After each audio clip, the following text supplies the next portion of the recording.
having it as a reinforcement technique. So you can see that I'm actually warping in this first pylon right here on top of this ledge at the 12 o'clock. Why? It's going to give me a little bit of, it's going to be easy to warp in on the low ground, which is very key for Protoss to be reinforced. Most of the time you'll see a pylon like this around here. As well as that, it's easier to have it survive. Now a lot of times it's going to be a little bit harder for Zerg, Terran, or Protoss to spot that. It's not like on the ground right here. Like if I were to put it on the ground, it would be a little bit easier to spot. Now if I were to go up down to Zerg's natural, I might consider having a pylon on the ground because there's really nowhere else that I can put that close enough to do some harassing on the Zerg and still have a close enough reinforcement window. Now let's talk about some defensive pylons. Zerg's going Mutalisk. We always want to have at least 1 to 2 pylons behind our mineral line of each nexus. Because we're going to want to make sure that we have, these are the defensive pylons that have these cannons powered up. If you don't have a pylon by your nexus, you can't warp in some cannons by your nexus. Quite simply, the Mutalisks are going to be attacking your mineral lines, so you kind of need a pylon by the mineral line. I always put at least 1 pylon behind the mineral line, and a couple of cannons, 2 to 3 cannons every time you see Mutalisk. Kind of want to have enough. So he's coming over here, he's trying to harass me. I could use these pylons up on my probes first. Minimize my probe loss. I'll use these stalkers I just warped in at this pylon to do some damage. Try to pin his mutas in, get a couple kills. And resume my mining operations.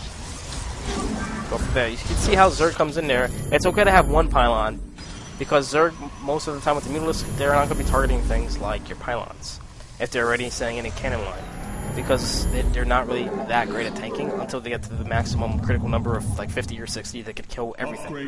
And once they have that, they're not afraid of pylons, and no amount of pylons are going to save you anyways. It doesn't matter if you have 1 pylon or 10, you're still going to lose everything. So 1 pylon, we talked about that. We talked about our infrastructure pylon. You want to have it away from your main nexus, giving you the most amount of map vision in your own base, so you can see if there's any unwanted units, scouts, or even unwanted buildings going up in your base. Always want to have at least 1 pylon behind your nexus for defensive cannons, or anything like against drops, against Mutalisks, against Dark Templar. So this is a good spot for your defensive pylon. You want to have your supportive pylon by your nexus as well to help you reinforce. So every time you put up 1 nexus, a new one, you want to put 1 pylon there in case all of a sudden, as soon as that nexus is finished, Zerg will run by and try to take out your nexus. You can warp in some zealots really quick and attack the Zerg player and defend your nexus. It just makes things so much easier once you have your pylons correctly. And of course, the trick is getting your pylons on time, but putting them in the correct spot. A lot of players will just get like a wall of pylons in one base, just like making pretty designs. And it's not good. I'll tell you why. I'll do something like this in my 3rd base. I'm just gonna get a wall of pylons, and I'm gonna go to like 200 to 200, and I'll have all my pylons. This is bad in a variety of reasons. For one, let's be real. If Zerg attacked my 3rd, I would lose about 100 supply if I lost my 3rd base, because this is where all my pylons are. So quite simply, I'm going to lose all these pylons if he attacks this 1 spot, which is going to greatly decrease my chances of winning the game, because I have to rebuild all these pylons. It's actually going to be a lot of money. So, aside from that, it also creates a kind of a choke. It's kind of a wall. It's harder for me to navigate my own base because of the fact that I have this wall set up in my own base. It's going to be a little bit harder to move around. You can see that my guys have to, they can't just walk straight. I have to try to go around my own buildings. And you want to set up a choke to hinder the other races, not yourself. So just dropping pylons randomly is not smart ever. You always want to have an idea of why you're doing what you're doing.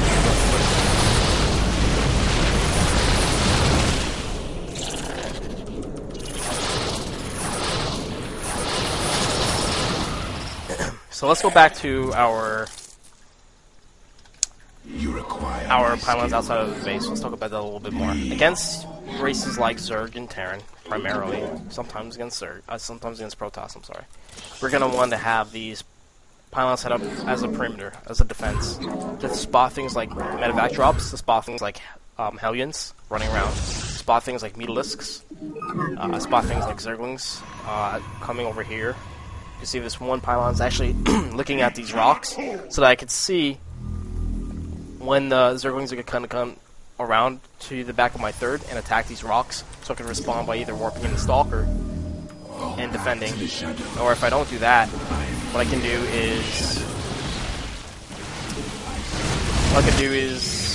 put some cannons or a wall as an additional defense against something like these rocks over here. Now, once we have some pylons set up around, I recommend putting at least one pylon in each base as the game prolongs and goes into the mid-game. So these aren't going to be pylons that are going to be out of the way. These are all going to be pylons that you're going to be getting no matter what. The difference is the timing that you get these pylons. So instead of putting the 32 pylon in your base, that you still need the 32 pylon, but the difference will be you'll put the 32 pylon somewhere like here at the 6 o'clock, and as the game progresses. Why? So that you'll still benefit and you won't go out of your way to get that 32 pylon. It's going to be the same amount of cost at the same time that you're going to be getting it. The difference is you're going to have the added benefits of the scouting. Seeing what comes down through this direction gives you a little bit of map control, map presence. It makes you feel a little bit more comfortable in case you're that player that kind of hates drops or Mutalisks or getting hit or a surprise attack and not knowing about it. And you'll always have the added benefit of being able to warp it onto the battlefield from a different point, different area of attack. And that makes things a world easier when you're trying to win. I know people, myself included, that sometimes lose games when their pylons are too far away. Something as minute as your pylon was too far away and you lose the game. Something silly like that. So, I think that's gonna wrap this up for this game. Jay Shore, anything about this? Want to add? This was kind of sad. I don't know. It's Zerg. Like, I'm not even playing well, and I still feel like I'm playing well.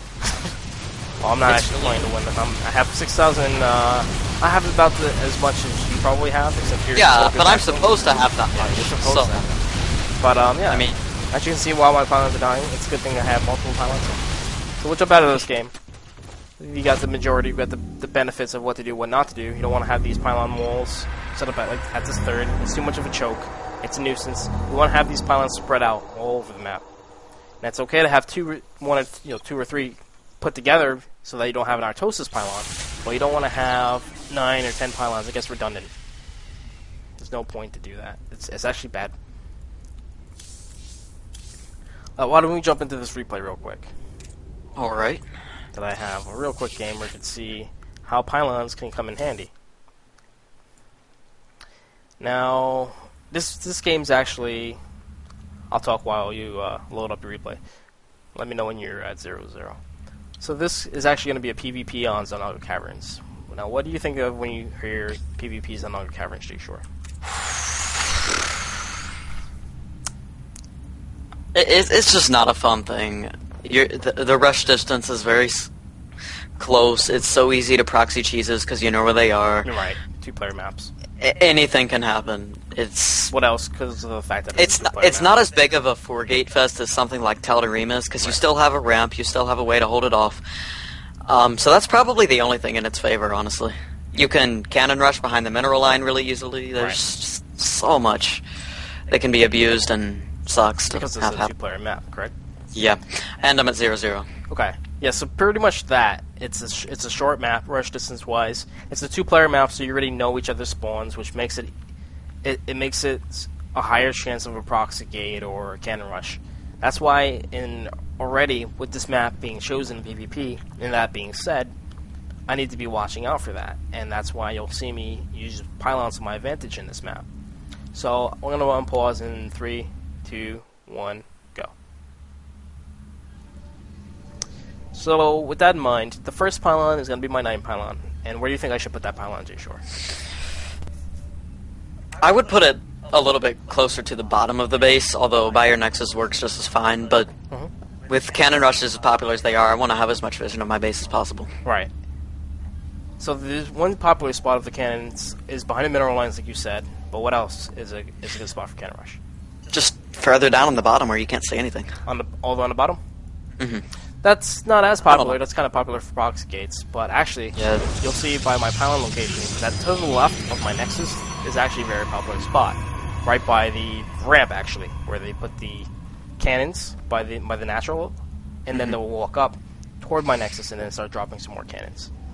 So that's why the first pylon is going to go to the left of my Nexus if I'm going to be spawned up in the 1 o'clock.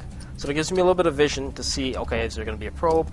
Is there going to be any pylons or any cannons being spawned right on alongside of that wall? And I give a little bit more vision.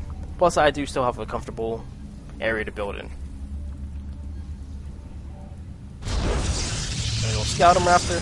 Now you'll see that I see his probe. I said it's a two-player map, so I'm going to take a little bit of extra caution. I'm going to follow him with a probe. Normally I don't do this. But every time he gets by that mineral line, you'll see me pull a probe. And this is because I'm exercising caution against something like that, said cannon rush.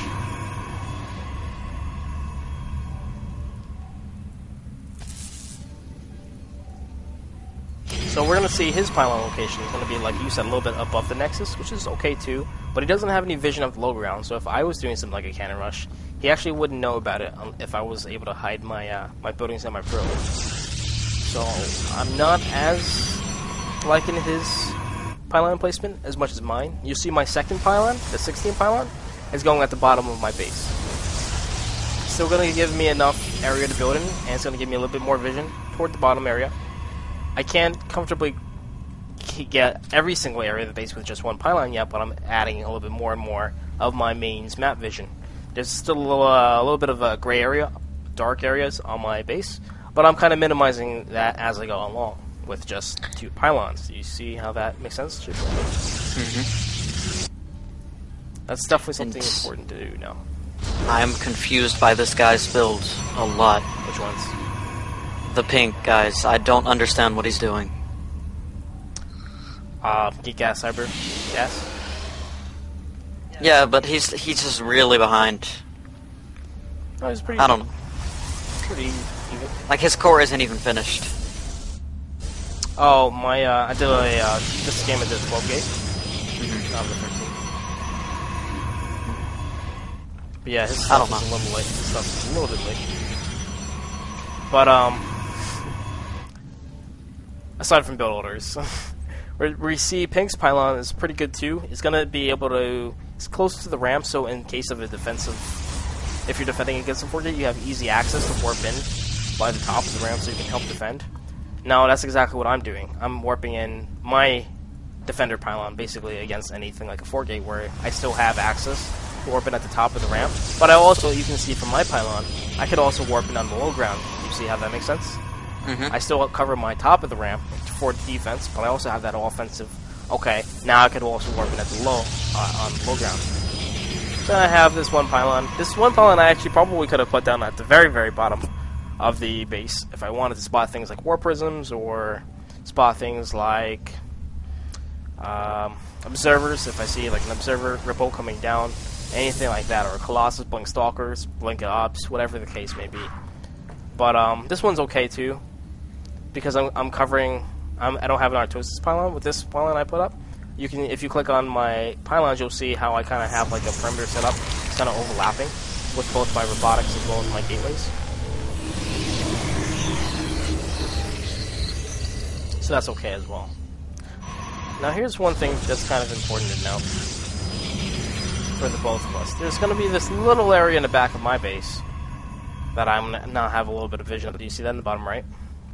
Mm-hmm. I could probably put like a pylon closer to there, or like maybe even a building. Maybe I put like a gateway. This is sometimes this can be related to just your building placement. He's gonna have the same thing in the top left of his base. Now, the majority of our bases are finally covered out. We're kind of doing a similar build also, without efficiency purposes. And you can see that I have one pylon in the back of my mineral line. Again, this is just habit. I always put one mineral in the back of my mineral line, or one pylon in the back of my mineral line against things like Nidas, medevac drops, or Dart Templar. It's just easy access to have a cannon somewhere around the mineral line, or if it does war prism drops, in the event I need to get a cannon throughout the mid to late game, depending on how the game goes. Something I need to work on. I find myself rushing to get pylons and cannons up and not having enough time. Much easier if you only have to put the cannons up. It is true. Now, I could probably have done a little bit better with one of my pylons here. Maybe I could put one pylon proxied around the map. I could probably